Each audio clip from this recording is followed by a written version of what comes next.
है ना? ও বাবা কি রে আইসক্রিম তোর ফেভারিট বাটারস্কচ তাই খাও।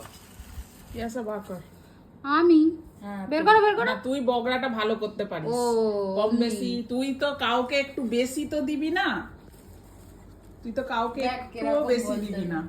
আমি সব সময় ও, ভালোবেসে সবাইকে বেশি দিয়ে তাই, আমি কম তাই, নিই পুরোটাই আর তাই। আমাকে বলছে যে বেশি দিবি না। তাহলে না। দেখছো বন্ধুরা, ওই জন্যই নিলাম, ম্যাঙ্গো ফ্যাঙ্গো ছিল। ম্যাঙ্গো ছিল, ম্যাঙ্গো তো ভালো লাগে। শোনো, খাও আইসক্রিম। এতটা খাবো আইসক্রিম? হ্যাঁ খাও না। আমার মেয়ে আমাকে বেশি দিয়েছে বললাম না। এমনি মিথ্যা আমাকে- কথা। এমনি- আমি বেশি দিই সবাইকে, হ্যাঁ, আমি এমনি কম ওদের- সবাই ও নিজে কম নেয় আর আমাদের ভালো ভালো জিনিসগুলো আর বেশি বেশি দিয়ে দেয়, তো খাই আমি দেখি। এটা আমার ফেভারিট বাটারস্কচ।